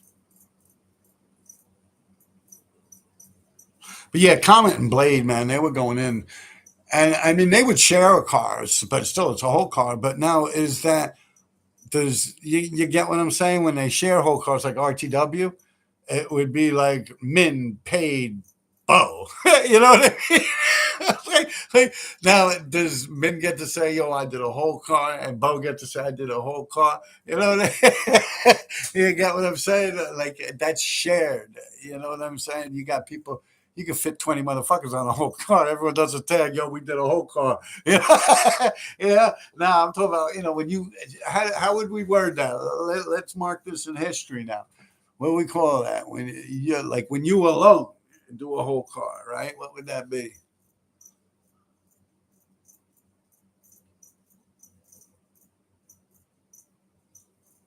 Solo, right? Solo whole car, solo. Do you know GRS? He writes in tunnels. No, I don't. Never heard of him. Do you have any stories about KRS-One? No. Do you remember the first time you ever did a fill-in? I remember when I picked up on it. Like the first time was with Rook MPC. Yeah, up in Morris Park. Yeah, I was doing insides. That's another person I bumped into. And yeah, him and a couple other dudes are hopping around. Take off to the side where there's a tree hanging out over it. And they came over and were talking to me for a while and shit. I forget who I was with, but whoever I went away. And I just stayed down there. They were nice dudes and shit. They're the same exact age as me. Like, they think I'm 57 now, but I know he died a while back. But yeah, I know an Indian fella there. I think it was, I don't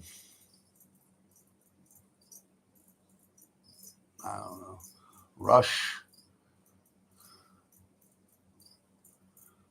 Maine or some shit. There was a bunch of these little guys. Not little guys, but, they were like kids. And they were doing outsides. I went and I looked.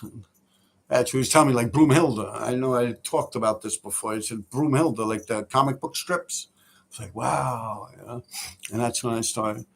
Like that whole, if you look at my R bubble letter on, not that, but my R, yeah, it's pretty much started out from Rook showing me. He actually did an RD. And I'm like, oh, wow, that's how you do it. Because I was just dogging insides. I didn't give a fuck about that. Like, I'll do a big blockbuster. That's easy. I would square. Like, I used to literally do a square and then, like, round the part of the R and then go down. Like, for real. That's why I used to do blockbusters. Like, I mean, that's how Lace and them showed me how to do it. So that's how I did it. And, it got to the point you don't have to do the square box no more. Make sure the letter stays in the box and all that shit.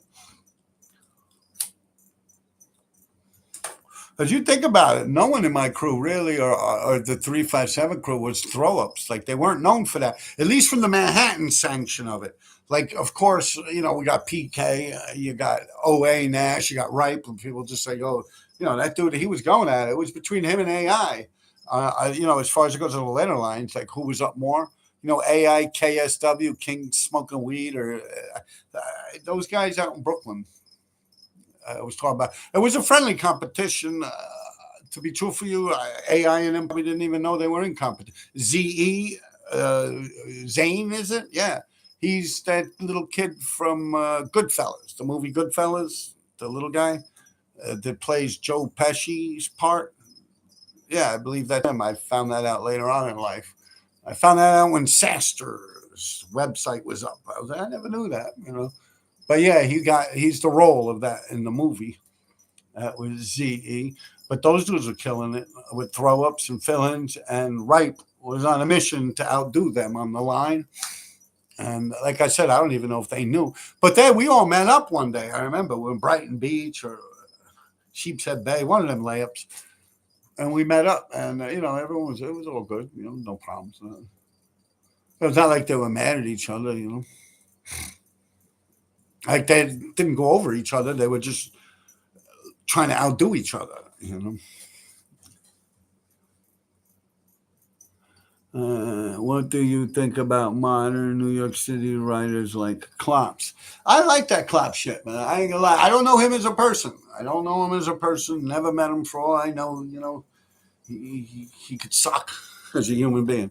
But I like that Klop shit. It's cute, and it's exactly it. It's like some Dr. Seuss cute shit. I like it. Yeah, very tight, precise. Can't say nothing bad about it. Um,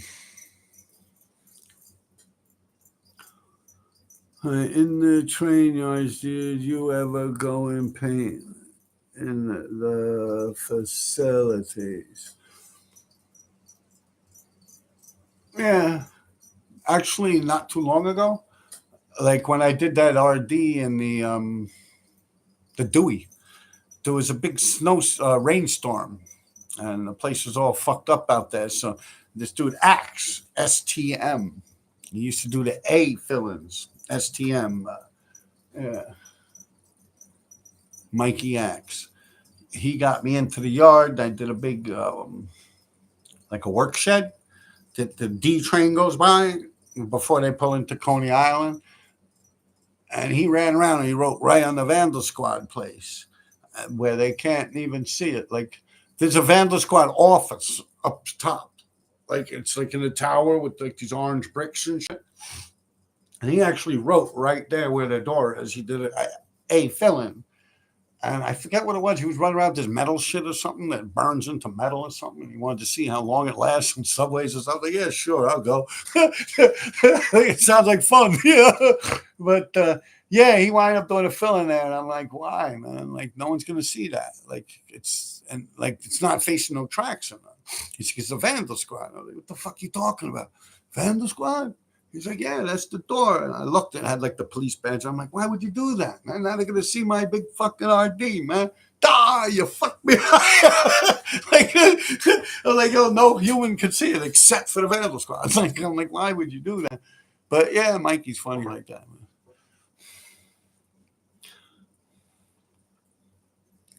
man. In the train yards, any run-ins with Cap? No. I mean, I met him a few times, but not like that. Like when you say run-ins, that's like meaning some kind of problem or something. I never had a problem with that, dude. I actually like Cap. I got him to sign a dinosaur for my son and stuff. Cap's a good dude, man. Yeah, Zane was in Goodfellas. Yeah, there he goes. Yeah, A Puente. I He's in Edgelord. Cool Flu One. What's up, Flu? What's up, RD? You have to make and talk about all the tunnels that you have done. Flu One. Yeah. I want to make an episode about that. I was kind of stumbled into it on my last one. But you see that whenever I talk about movies that have RD tags in it, like Ocean's 8, no one watches that shit, man. What's up with that? Is it because I'm bragging? I'm like, oh, there it is. Look, who's better than me? Is that what it is? Because I brag about it? Come on, man. I was the Vanderscott office at East 180th Street Station near the Bronx Zoo. Yeah, it was actually the Bronx Zoo stop. Yeah. The reason I know that is because I was living with Joey when I first had my child, brought him to America from Jamaica to West Indies. And he lived at that stop. So I would walk by that thing every day and I'd look and I'd be, oh, that's that door. Yeah. But that's 180th Street in the Bronx. Yeah, I've seen that. I've never been in there. I've only been caught. Actually, I got caught twice in the sixes. First time I got caught was like 84, something like that, 84, 85. They pulled it up. It was in the arrest in 2017. But in 84 or 85, I got bagged at the sixes, like Zariga Hill, Castle Hill, shit like that, Middletown Road or whatever. And then in 1987, I got caught in the same exact like layup, hitting the sixes again. And then I never got caught until 2017. Yeah. So from 1987 all the way up to 2017. And that they caught me right in front of my house. Yeah, I was coming out going to work and they grab my ass. Some pretty girl, man. They tricked me. Yeah. She looked like that Charlize Theron on. She said, Robert? I said, turned around like, yeah, baby. Two handcuffs on me. That motherfucker come up on me, look like Chris Rock. Handcuff me, duck me in the goddamn car, the bitches. It is what it is. You know P. Emmer. Yeah, I know him like through here and stuff. There's actually, I believe I've met him a few times down on the Central Park layup. I don't know. You would have to ask him. I know, like DB, which is a good friend of his, DB Doobie. I've done a lot of graffiti with him. I've hung out with him a lot. So that was like his bombing partner for a while. You know, they were like friends. You know. Do you prefer painting on your own or with others? I like being by myself. And back then, and even now, I mean, if I'm doing like a whole car, it's fun to hang out with like Lace and everyone. You know, he. You know, you get to joke around in the camaraderie and shit like that. But if I'm doing insides, like if I'm just catching tags with like a flooded fucking marker on the insides of the trains, I like to be by myself. And like I said, fill-ins, I really wasn't running around doing a bunch of fill-ins unless I was with, like, for instance, like an Astoria layup. I'd go to Astoria layup. I'd go with Ripe, right? And like Nash and like a bunch of people. You know, there's so many different people from out in Queens. I got Anna, you got Ross, you got Ken. So at any God forgiven moment, you know, these dudes are running in and out of there like it's nothing. You know, they live right there. So I'd be writing, but I'd be doing the insides. Ross would like insides. Ken, he would do outsides or insides. But the only thing is, like, I would hang out with a bunch of people that were just doing fill-ins on the outsides. So I'd be on the insides writing, and when we get raided, I'm like the last one to know about it. Like everyone else runs away, and I'm still. So it put me in a bad situation. I figured I better start doing fill-ins. You know, but I mean, I never got caught. I would just hide, you know, lay down low or something and walk by or something. Because most of the time they're on the outsides, so they get seen first, and they'll run away and they'll burn it for me. But they're looking at them run away, you know, and going after them running away. So I'm pretty much safe inside. But then again, like I gotta like stop my mission and come back another day or something because I can't continue on, you know. Yeah. So I would start to do fill-ins because of that. Like, and that's when I was thinking back, like with Rook, like I was like, I remember this guy showing me up, and I was like, yeah, I'll do it. And that's what you would see with Ripe. And those are like the early stages of my filling game. And that lasted for like 2 years. Then with Cost and Doc, I jumped in with him, Cost KRT and Doc KRT. Jumped in with them for a year or two. Actually, Doc and Cost was before Ripe and them. When I was hanging out with Doc and Cost, when we wrote together, that was actually before I knew PK and Jeff and all those guys. Ross, Ken, Form is another one out there, or KK. So many of them dudes, man. And Monty, yeah.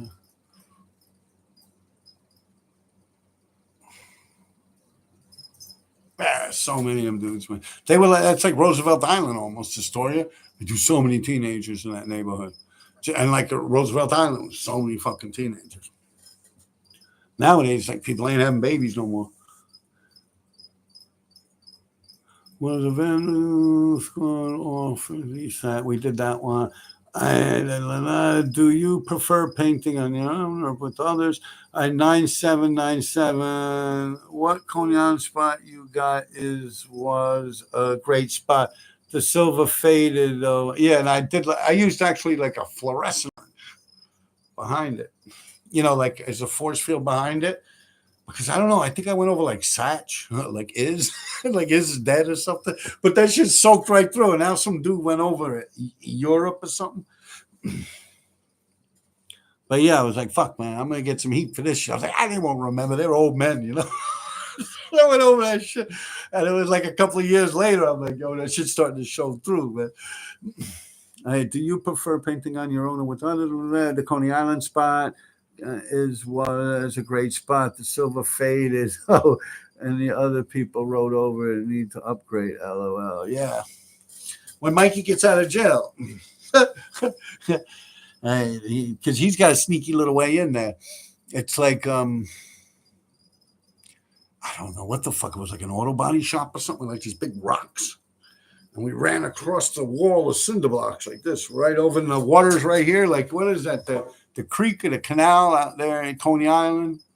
It's like there's water and it smells, man. It's like it's sound, it's like brackish water. It's salt water. It's like a beach, but it goes under a bridge. It's like cars, traffic that go over, and it goes under, and the yards right there run across this little cinder block wall for like a fucking half a block or something. And the wall's all fucked up, but every so often there's a tree you can hold on to and move through, and you can cross the wall. And you get to cross the wall, you go under where the train goes over that little threshold, it goes over like a swamp. And when it goes over the swamp, you crawl up under in between the tracks.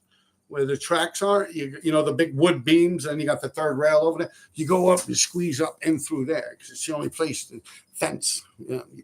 One guy pull the fence back, you go up and you squeeze up in that bitch. If not, it's not like you're gonna fall in a fucking river like falling off a fucking bridge that's 100 feet up in the air, like 100 stories up, like some Empire State. It's literally like 30 feet off the ground.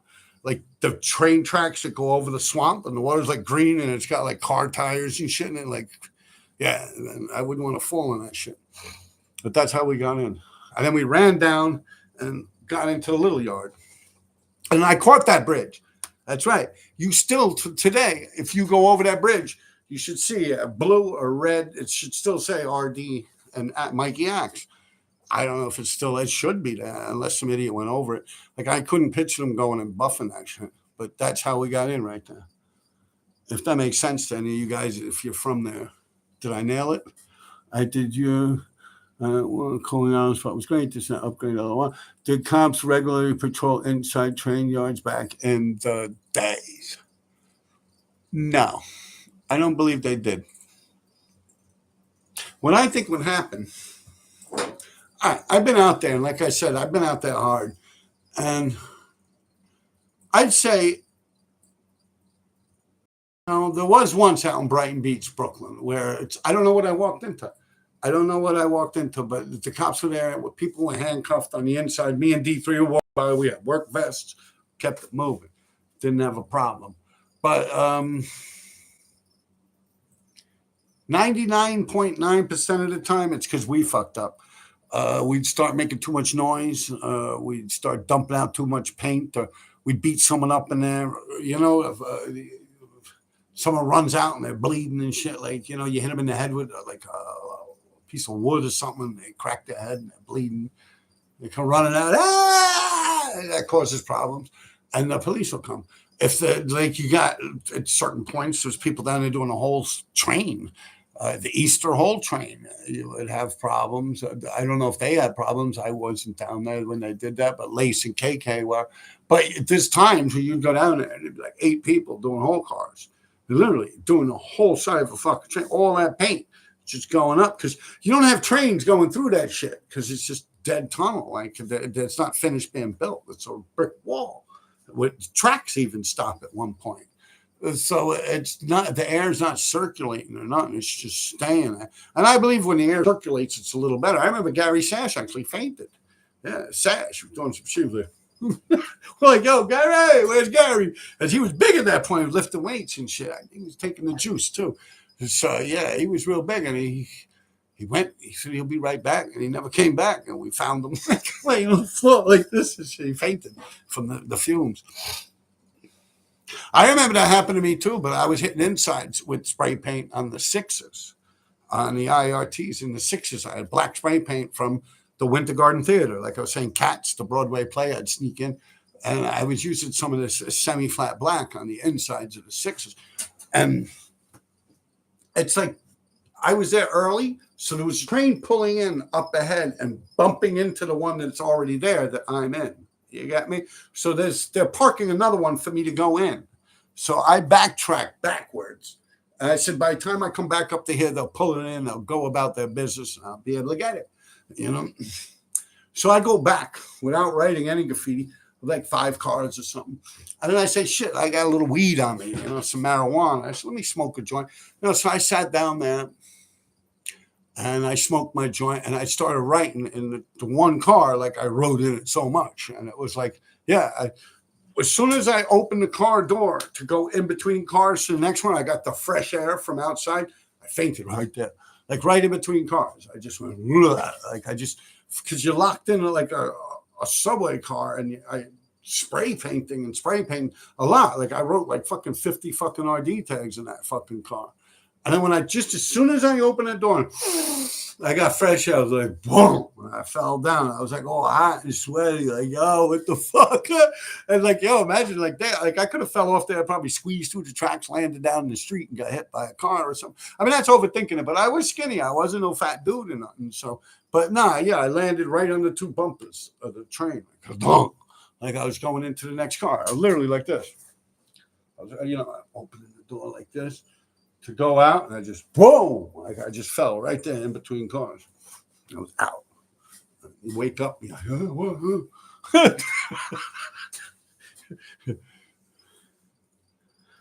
and that's just from paint inhalation. Do you prefer paint with others? Did you constantly patrol inside? So what I would think could happen is like 175th Street, where I got my face cut open, the A tunnel, like shit like that would happen, and it'd get hot, you know, it'd get burnt, you know. The 1 tunnel, also, yeah, up around the 1 tunnel, the same shit would happen. It'd get burnt. You have a lot of fights in there, and people, you know, violent. You had the ball busters jump around there. You had TVS in there robbing people. So yeah, you know, it gets burnt. And for that reason, yeah. But I would know not to go into a burnt tunnel, so I wouldn't really have that problem. I would say the number one reason is from us fucking around. Like, for instance, when I was doing that whole car, there's pictures all over. They actually ragged my shit with my own paint.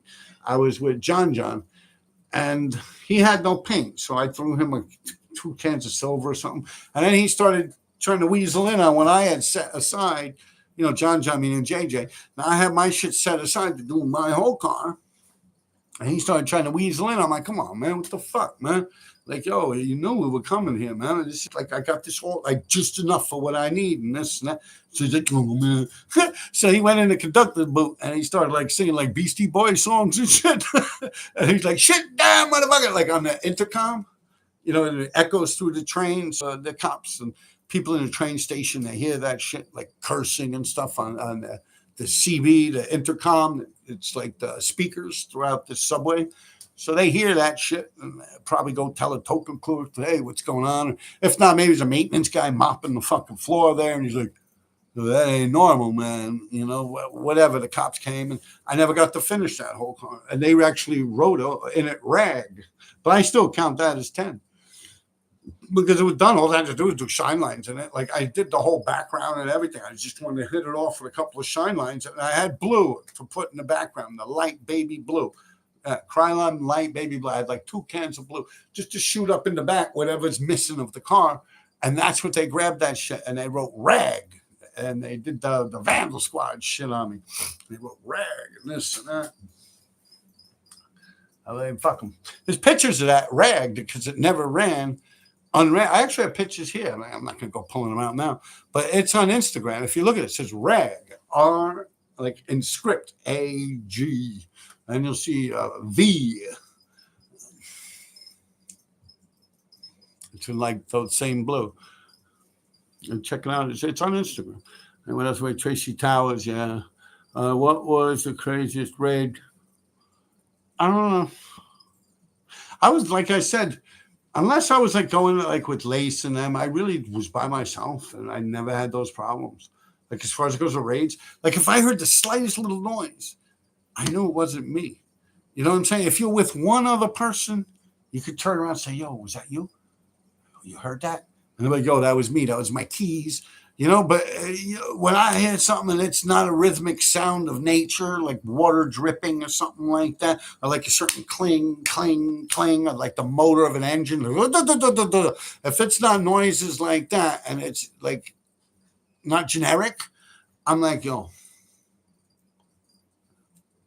and I just go off and be like checking that shit out, and I'll be like, oh shit, someone's here. Let me go hide for a little while and see what's going on. But yeah, I like all my insides, was done by myself. Like whenever you saw me up on them sixes, all that shit was by myself. Maybe the first year and a half, I was going with sash and lace, but then lace tore the ligaments in his kneecap. I was off to the races. I was just going by myself. Like I always looked at it like, and I mean sash, like our sash. Yeah, I didn't like it because I had to share spaces with other people. This way I could just run in and do what I'm doing. If I hear something, I could be, what's that? You know what I'm saying? Just keep writing. Otherwise, like I've gotten in fights and arguments with people. Yo, man, come on, man, that's my spot. Like, yeah, no time for that. Like, it's go time. So yeah, I always insides, all my insides. You won't see me up unless, like I said, it's like the double R's, and like we're doing a whole car on the outside, like Lace and JJ's, and Tishman on the Central Park and shit like that. We'd have leftover paint and we'd write, and you'd see us all together. But all that shit, like the D's, I was always by myself. You won't see me up with anyone on the D's. On the inside, the A's. Well, the A's, I got my face cut open. I was with Shama and Arson, 156. And meth, but and I was up 175th on the A. Other than that, yeah. If I was going with other people, it's just because fill-ins, like Nash, OA, Sayer, Smalls. Even after I broke away from those guys, I went solo. Like, yeah, I like to do insides. I like to go all the time by myself, unless I'm doing like a whole car or something, like a big blockbuster. But then it's more like for company. Just, hey, so how's it going? Yeah, what do you think of this and that? You have someone to talk to and shit like that. But for only that reason, because if you hear a noise, you didn't make that noise. You'd be like, yeah, so yeah, I really was good like that. What do we got? What is the crazy Spanish? Henry Pena, what's up, Ardeen? Chilling, man. All right, George Living did the same on weed too, but in a building. Hey, Puente, I heard the Vandal Squad was disbanded in the 2000s and no longer exists. Yeah, I heard some shit like that too. Yeah, true. Well, nowadays people get caught. I know people actually been getting caught. I got no trouble at all. Like they were given a desk appearance ticket, and they would go before the judge a month later, and the judge would just say case dismissed. And like, yeah, that's just it. That's New York now, man. Trendelli Aguado, motherfuckers running around beating cops up out there, man. This shit crazy, man. But yeah, like it's almost legal or something. Like it's no fun doing graffiti without them chasing after you. Like, it kind of defeats the whole purpose. It's like once they legalize weed, I'm like, oh man, y'all fucked it up. I went to the Uptown layup with John 156 and no ball buses, thankfully. Yeah, but I do know that Uptown layups and John 156. Which Uptown layups? Because he hit both, and the ball bus is only chilled in the ones. So you're not talking about 175th, where I got caught out there with Sham and Arson. So you're probably talking about an earlier time in life. But no, I remember when John 156 came out. It's like around when I was getting in on it. I was tearing shit up. I went to that Uptown layup with John 156, no ball buses, thankfully. Yeah, but the ball buses, like I said, they faded out by like 84 or 85, man. Like definitely not 86. Like by 86, it was like the sixes. I mean, the ones looked like trash, right? No, but you still had like Flight and like FBA, IBM. You see, that's because they were able to, like John 156 actually on the ones, yeah. So that's after the ball busters. Like the ball busters already kind of grew up and moved on with their life.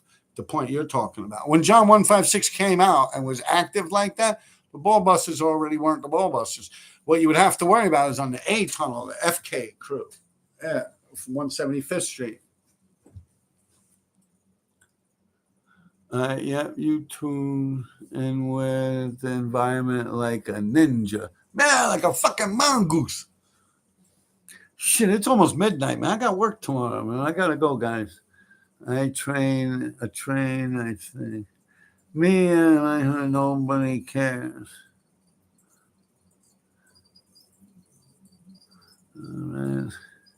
That was 86 or 87. Yeah, that's when I got my face cut open. And that was 175th Street. Yeah, they were killing that too. He was killing with Joey also, with them big green, safety green, clover green, the Rusto clover greens. That's what I believe he was using. All stars, right? With Jojo, that was Joey TDS, and John. Yeah, 175th. Yeah. Yeah, I remember that.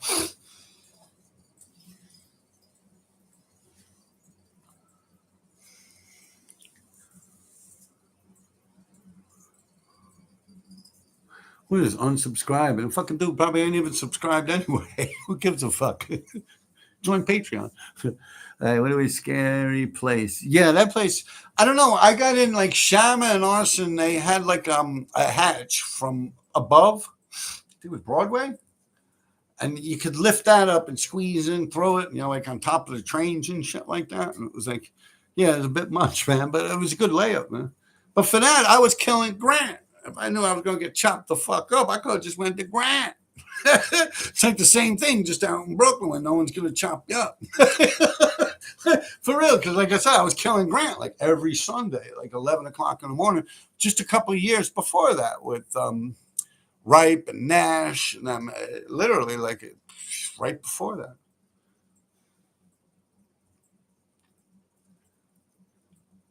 Like Grant was sweet, man.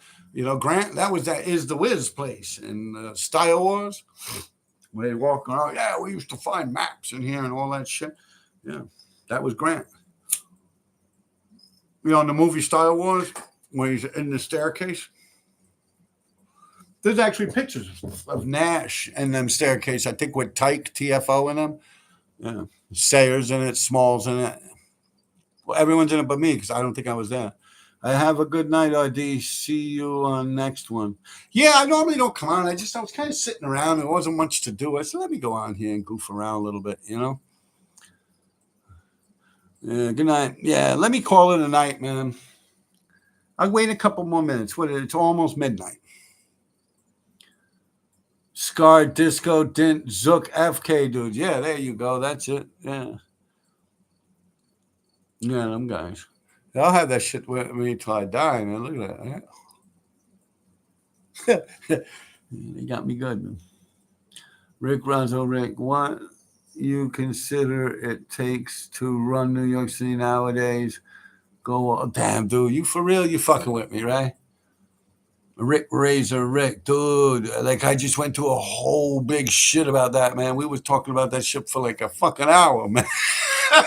For real. We were talking about Lexington Avenue, Broadway, this, that, blah, blah, blah, blah. That's because the subways go there, entrances and exits, and this and that. Go back when I log out, man. You just go back. You got it all, man.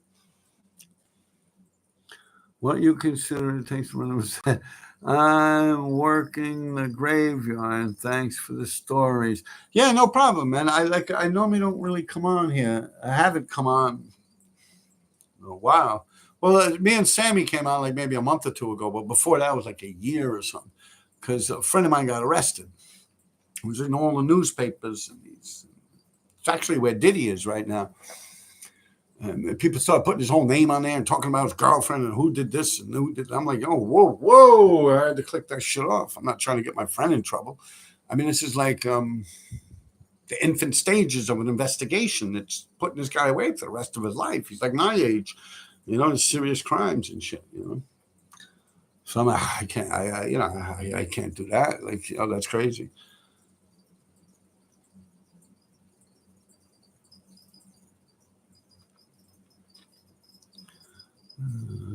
Let's go. Let's go. What are we at? We're almost midnight. Come on, man. I don't want to click off without midnight. So, all right. Tick tock.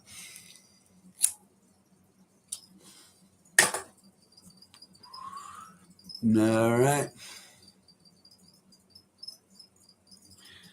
Anyone got any good nights or anything? All right. Ziggy zam. Don't forget, you can get maps. You get maps for D3. 50 maps, and it'll give you $100.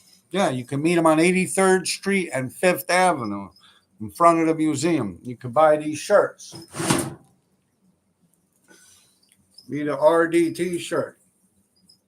They glow in the dark. Or you could reach me at my email. I'll put it in the description when I post this, but it is the rd357 graffiti show at gmail.com. The rd357 graffiti show at gmail.com. The rd357 graffiti show at gmail.com. Take care, everyone.